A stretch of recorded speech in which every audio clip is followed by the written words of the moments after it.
Hello everyone, this is Dr. Webb, and in this video we're going to be looking at what are called higher order derivatives.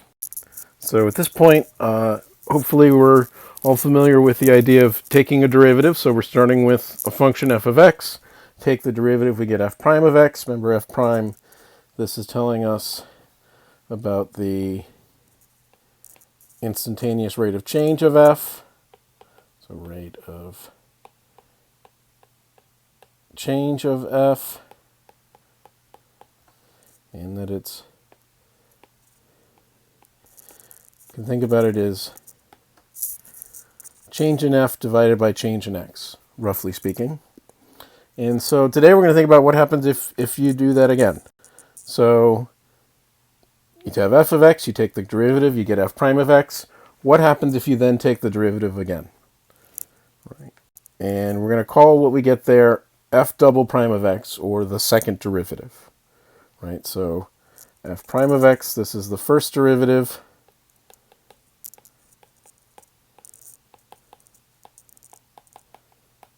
Take the derivative again, we get the second derivative.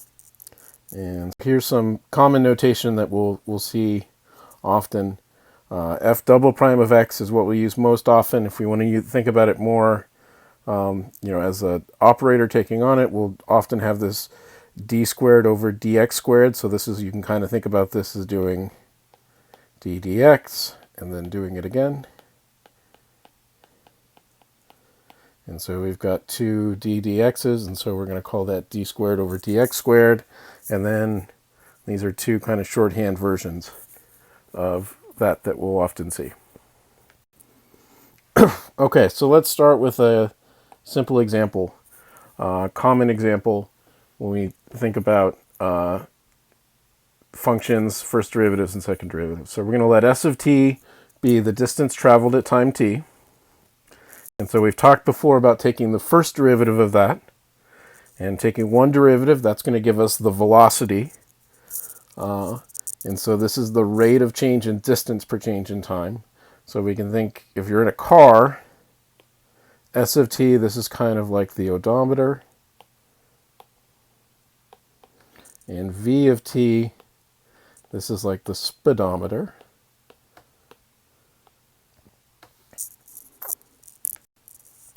And then if we take the derivative again, well, the two derivatives of s of t, that's going to be one derivative of v of t. And so v of t is the velocity, then its derivative is going to be the rate of change in speed, the rate of change in velocity per change of time. And the more common name for that is acceleration. Right? So s of t is distance, v of t is velocity, and really that should be a t there. Everything else is in t. So let's replace that in. And then a of t is talking about acceleration at time t. Okay. So the second derivative, f double prime of x, right? So this is roughly change in f over change in x. Right, so it's kind of telling us about the instantaneous rate of change of the instantaneous rate of change. Right, so this is telling us about how the change itself is increasing. So if you think about f prime, if that's bigger than 0, then this is saying the slope of f of x is positive. So then what does it mean if the second derivative is positive? Well, that's saying that the slope of the function is increasing.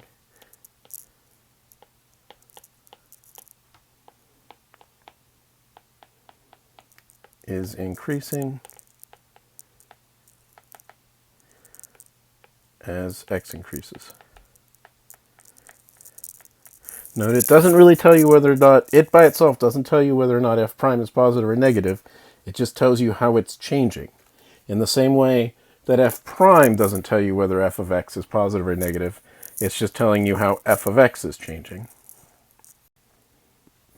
Okay, so let's do a real timely example. So over the last handful of days, this is the total number of COVID-19 cases reported in all of the U.S. So we can think about these total number of cases. We can think about this as being some function C of t, where C is the number of cases, total number of cases on day t, right? And so another thing that's getting reported is how much this has changed, right? So this is the number of new cases. So if this column is the function itself, the number of new cases, well, this is roughly talking about the change in it. So it's talking about the derivative, right? And you can see in this case, the derivatives are all positive.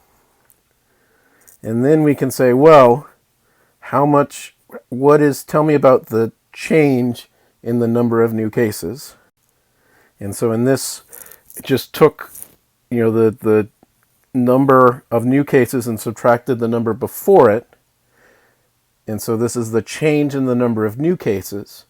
So if the total number is talking about the function, new cases is talking about the first derivative, well, then the change in the number of new cases, that's telling us about the second derivative, right? And you can see, at least for these past 4 days, the change in the number of new cases, well, on these 3 days, it's still positive, and so that's saying number of new cases is going up.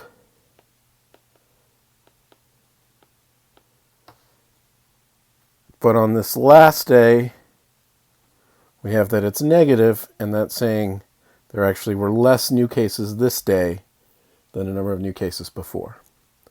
Right? So even though we've got some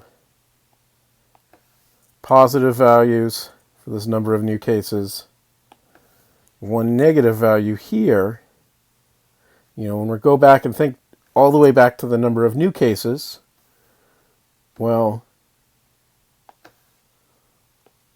all the number of new cases is still positive every time. So these are all positive, which means that the slope of C of t, the total number of cases, is increasing. And so that's why when we look at these numbers right here, these are increasing as t goes on.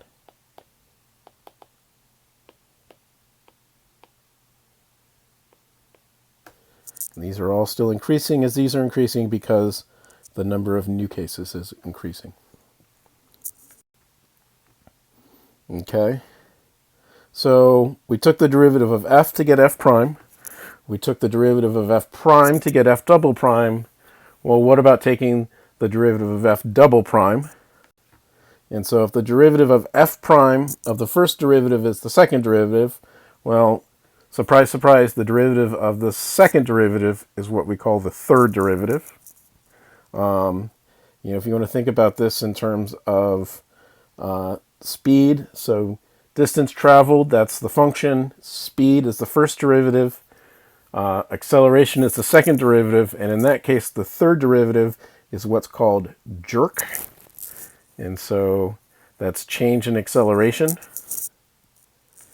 And then we can just keep doing that forever and ever, right? So we can take the derivative of the third derivative and we get the fourth derivative. And if you notice, rather than keep putting these tally marks all over the place, we eventually switch to just putting the number derivative we're doing inside parentheses above.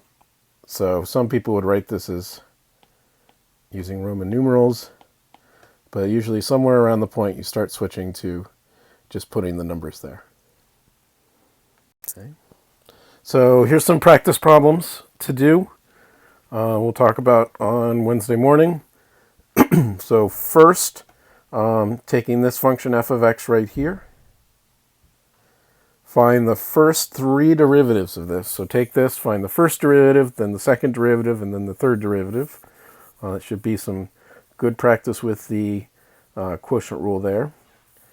And then secondly, let's do a kind of a physics-y type problem. So if we have a projectile, shoot it straight upwards, and we have its height in feet after t seconds, so it's just going up, and then it's going to come straight down. And its height is given by this function. H of t is minus 16t squared plus 120t. So find the functions for the velocity and the acceleration using the first and second derivative. Okay. And that's all for this video. I will see you soon. Bye.